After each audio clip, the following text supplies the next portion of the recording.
एक वीडियो लगी है और उसमें बड़े गंभीर आरोप आपने लगाए हैं किसी बहुजन नेता पर। क्या है वो पूरा मामला? देखिए, आरोप नहीं है वो, क्योंकि मैं कोई भी बात करती हूँ, क्योंकि मैं मीडिया में भी काम करती हूँ और मैं तथ्य के आधार पर, सबूतों के आधार पर ही किसी बात को रखती हूँ। और उसी कड़ी में मैंने जो वीडियो डाला है, बिल्कुल मैंने स्पष्ट कहा है, क्योंकि आज हम देख रहे हैं कि बहुजन समाज में बहुत सारे नेता ऐसे निकल कर आ रहे हैं जो महान पुरुषों की बात करते हैं, बाबा साहब की बात करते हैं, साहब काशीराम जी की बात करते हैं, उनके आंदोलन को आगे बढ़ाने की बात करते हैं, या बहुजन समाज में जितने भी संत महान पुरुष जन्मे हैं उनको आगे बढ़ाने की बात करते हैं। लेकिन अगर हम उनका दूसरा चेहरा देखें, उस चेहरे के अलावा जिस चेहरे को उन्होंने बहुजन महान पुरुषों से ढका हुआ है, अगर हम उस चेहरे की बात करें तो कहीं ना कहीं वो हमें समाज के उभरते हुए नेता नजर आते हैं। हम उन पर विश्वास स्थापित करते हैं, हम उनको एक आदर्श नेता के रूप में देख रहे हैं कि हाँ, कल को आने वाले भविष्य में ये लोग देश की कमान को संभालेंगे और बहुजन समाज को एक अच्छी सही दिशा और दशा देने का काम करेंगे। लेकिन वही जब उनका दूसरा चेहरा, वो चेहरा जो समाज से छुपा हुआ है, समाज के सामने नहीं है, लेकिन पिछले कई महीने से लगातार एक समाज की बिटिया है जो कि मेरे संपर्क में थी, उसने कई बार मुझे फ़ोन भी किया, मिलने के लिए भी बुलाया, तो समय निकालकर जब मैं उसके पास गई और जब मैंने उसकी कहानी सुनी तो मेरे रोंगटे खड़े हो गए और मेरी आंखों से आंसू झलक गए कि इतनी दर्दनाक घटना और उस व्यक्ति ने की जो अपने आप को बहुजन महान पुरुषों का अनुयायी कहता है कि मैं इन महान पुरुषों की विचारधारा को आगे बढ़ाने का काम कर रहा हूँ। घटना कुछ इस तरह से पिछले कई महीने से, महीने नहीं बल्कि महीने से तो वो लड़की परेशान है पिछले 1.5-2 साल से, लेकिन ये घटना है 3-3.5 साल पहले की। समाज में एक ऐसा नेता है जो कि अपने आप को अनुयायी भी कहता है, भक्त भी कहता है और न जाने क्या क्या कहता है, और अपने आप को उत्तराधिकारी भी बोलता है। मैं बिल्कुल स्पष्ट कर दूँ, ये शब्द उसका बहुत ज़्यादा प्रचलन में चलता है कि मैं उत्तराधिकारी हूँ। हाँ, बहुजन महान पुरुषों का अपने आप को उत्तराधिकारी बताता है। लेकिन जब उस बिटिया ने उस व्यक्ति की जो सच्चाई है वो मुझे बताई तो मैं सोचने पर मजबूर हो गई और बहुत सारे सवाल मेरे सामने खड़े हुए। क्या मैं उस व्यक्ति के लिए वीडियो बनाऊं, या समाज से उस लड़की के लिए आवाज़ उठाने के लिए समाज को संगठित करूं, या मैं उन बड़े बड़े नेताओं से जो समाज में चोला पहनकर घूम रहे हैं बहुजन महान पुरुषों का, या उनके उस चेहरे को उजागर करने का काम करूं। बहुत ज़्यादा सवाल थे, लेकिन कहीं ना कहीं मैंने भी इस कड़ी में एक कदम आगे बढ़ाया और हौसला बढ़ाया कि जो भी होगा हो जाएगा। लेकिन मुझे उस बिटिया के जीवन से जो खिलवाड़ हुआ है, उसकी भावनाओं के साथ में जो खिलवाड़ हुआ है, उसके साथ में जो शारीरिक शोषण हुआ है, उससे उसको न्याय दिलाकर, और समाज में जितनी बहन बेटियां, क्योंकि आजकल हम देख रहे हैं कि समाज में जो लोग काम कर रहे हैं, समाज की बहन बेटियां बहुत ज़्यादा प्रभावित हो जाती है कि ये व्यक्ति मिशन मूवमेंट में काम कर रहा है, बहुजन महान पुरुषों की बात करता है, या किसी भी पार्टी, किसी भी संगठन के साथ में जुड़कर या ना जुड़कर उसको आगे बढ़ाने की बात करता है। तो इन चीज़ों से कहीं ना कहीं बहुजन समाज की जो बेटियां हैं वो बहुत ज़्यादा प्रभावित होती हैं। ऐसा भी तो हो सकता है पहले उनका समझौता हुआ हो, अब समझौते पे बात नहीं बननी हो, इस प्रकार के ज़्यादा मामले आते हैं ना? हाँ, बिल्कुल आपने सही कहा। मैं पूरी जो घटनाक्रम है जो मेरे पास आया है सबूतों के आधार पर, मैं उसी पर बात करूंगी। ना तो मैं सबूतों से इधर जाऊंगी ना उधर जाऊंगी। जिस तरह से उस लड़की ने बताया कि पिछले 4 साल पहले एक व्यक्ति उसको, जो कि अपने आप को नेता कहता है, उत्तराधिकारी कहता है, वो उसको मैसेंजर पर मैसेज भेजता है कि आप कैसी हो, क्या करती हो, आर यू मैरिड या नॉट।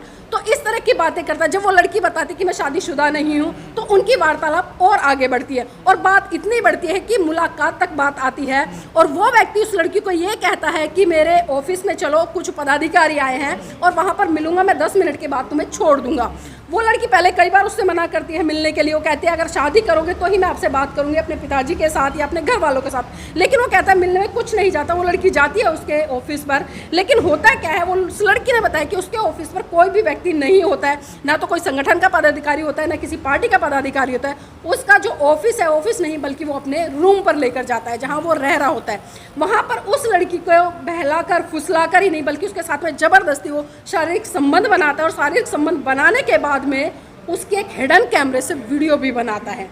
ये बात उस लड़की को तब पता चलती है जब वो लड़की लगातार उसको शादी के लिए प्रेशराइज करती है कि आप मुझसे शादी कर लो, आपको इतना समय बीत गया है, आप लगातार कहते आ रहे हो कि अभी कारवा और आगे बढ़ाना है और आगे बढ़ाना है, जब मैं सफल हो जाऊंगा तब तुमसे शादी करूंगा। भाई मेरी भी एक सीमा है, मैं कब तक इंतजार करूं।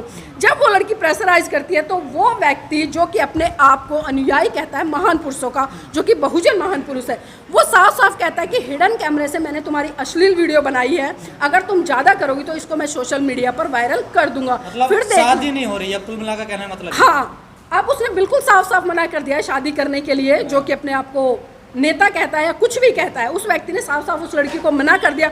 और जब उस लड़की को मना किया तो उस लड़की ने कहीं ना कहीं एक न्यायालय से उम्मीद लगाई, पुलिस प्रशासन से उम्मीद लगाई, क्योंकि उसके साथ में जिस तरह से FIR भी हुई है केस मामले में। हाँ, इस मामले में FIR भी हुई है, केस भी चल रहा है, मैं आपको बता दूं केस भी चल रहा है कोर्ट में। और इतना ही नहीं, जब वो लड़की बेचारी आती है, क्योंकि उसके पास में संसाधन नहीं है, पैसे नहीं है, छोटे मोटे जो भी उसने एडवोकेट्स कर रखे हैं प्राइवेट, एक दो एडवोकेट्स उसके साथ में आते हैं, लेकिन जब वो व्यक्ति कोर्ट में आता है जो कि अपने आप को नेता कहता है, उसके साथ में कम से कम 40-50 वकील आते हैं। और ये देखिए, इसमें एक चीज़ और है, पुलिस प्रशासन से लेकर कोर्ट तक के सभी लोगों को उसने खरीद रखा है। मतलब उस व्यक्ति का दबदबा इतना है कि वो लड़की अभी पिछली डेट से आई थी, उसने बताया, आई थिंक 17 तारीख की उसकी डेट थी, कोर्ट से लौट रही थी।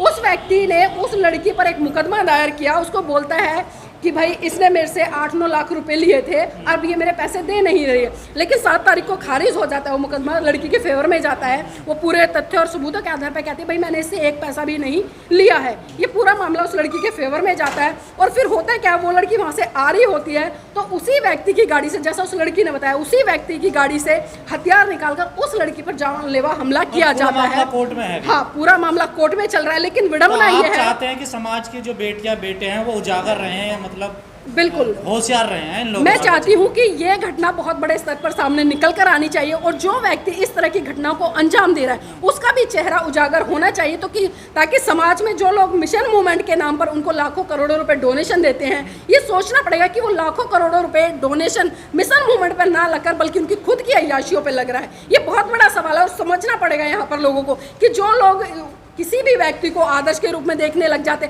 या उनके अंदर महान पुरुषों की छवि देखने लग जाते, लेकिन जब सच्चाई सामने आती है तो लोगों को उनका पाय काट कर देना चाहिए। क्योंकि हम देखते हैं कि समाज में जब विश्वास बनता है, क्योंकि बाबा साहब के जीते जी लोग विश्वास स्थापित नहीं कर पाए, साहब काशीराम के जीते जी लोग स्थापित नहीं कर पाए विश्वास, लेकिन जब लोगों में विश्वास आया और जिस तरह से इस व्यक्ति पर बहुजन समाज के लोगों ने बहुत बड़े स्तर पर विश्वास किया, तो हमने देखा कि वो विश्वासघात किस तरह से टूटा।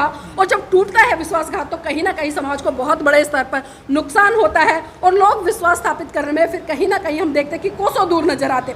लेकिन यहाँ पर एक सवाल ये भी है, क्योंकि कुछ लोग ये भी कह रहे हैं कि उस लड़की की भी कहीं ना कहीं गलती है। देखिए, गलती है, हो सकता है, मैं मान रही हूँ उसकी गलती है, लेकिन यहाँ पर यह भी चीज़ें देखनी पड़ेगी। कोई भी व्यक्ति जब किसी को प्रभावित करता है अपनी पद प्रतिष्ठा से, या उसको लगातार शादी का हवाला देता है, उसके साथ में सपने संजोता है, और ये चीज़ें मैं इसलिए बोल रही हूँ क्योंकि उसकी वीडियो रिकॉर्डिंग जो कि रिकॉर्डिंग है वो भी वो ब्लैकमेल कर रहा है, उसकी सारी रिकॉर्डिंग भी है, और जिस भी संगठन से वो जुड़ा हुआ है उस संगठन को लगातार वो बढ़ा भी रहा है, और जो लोगों से पैसा ले रहा है उस पैसे को अपने निजी स्वार्थों की पूर्ति करने के लिए लगातार इस्तेमाल।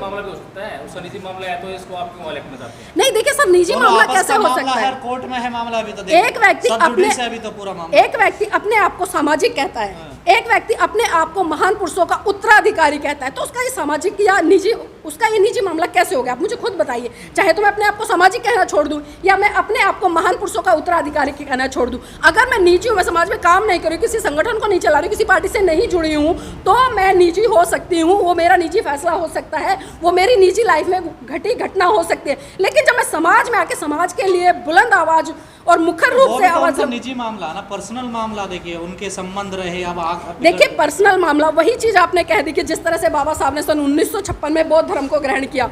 जब उन्होंने बौद्ध धर्म ग्रहण किया तो खाली बाबा साहब ने अपने लिए नहीं किया, बल्कि उस लाखों करोड़ों बहुजन समाज के लोगों को दिशा और दशा देने के लिए किया, जो कि कहीं ना कहीं रूढ़िवाद, परंपरा, आडंबर में उलझा हुआ था। और वही चीज आज वो व्यक्ति कर रहा है, मंचों में काफी भीड़ इकट्ठी करता है, बहुत सारे लोगों को बुलाता है। तो उसका ये बताइए मुझे, निजी मामला कैसे हो गया? जब एक व्यक्ति समाज में लगातार धरातल पर है, काम कर रहा है, तो उसका निजी मामला कैसे हो गया? काम करता है। और चरित्र की बात सबसे महत्वपूर्ण यहाँ पर मैंने इसलिए उठाए क्योंकि जितने भी हमारे महान पुरुष रहे हैं, उनके चरित्र पर आज भी एक भी ऐसा दाग नहीं रहा कि कोई व्यक्ति उन पर उंगली उठा सके। तो इसीलिए मैंने ये बात कही है कि समाज में काम करने वाले व्यक्ति का, चाहे वो किसी भी आधार पर करा, उसका चरित्र सबसे महत्वपूर्ण होता है। अगर उसका चरित्र साफ है, वो चरित्र से एक तरह से सक्षम है, तो उस पर कोई भी उंगली उठा नहीं सकता। लेकिन जिस तरह से बहुजन महान पुरुषों का नकाब ओढ़कर लोग चरित्र से खिलवाड़ करते हैं, समाज की बहन बेटियों के साथ में खिलवाड़ करते हैं, और उन्हीं के समाज के लोगों से पैसा लेकर और उन्हीं से अय्याशी करने का काम करते हैं, तो सवाल बहुत बड़ा खड़ा होता है। और मैं उम्मीद करूंगी कि ऐसे मुद्दों को बड़े स्तर पर उजागर करना चाहिए,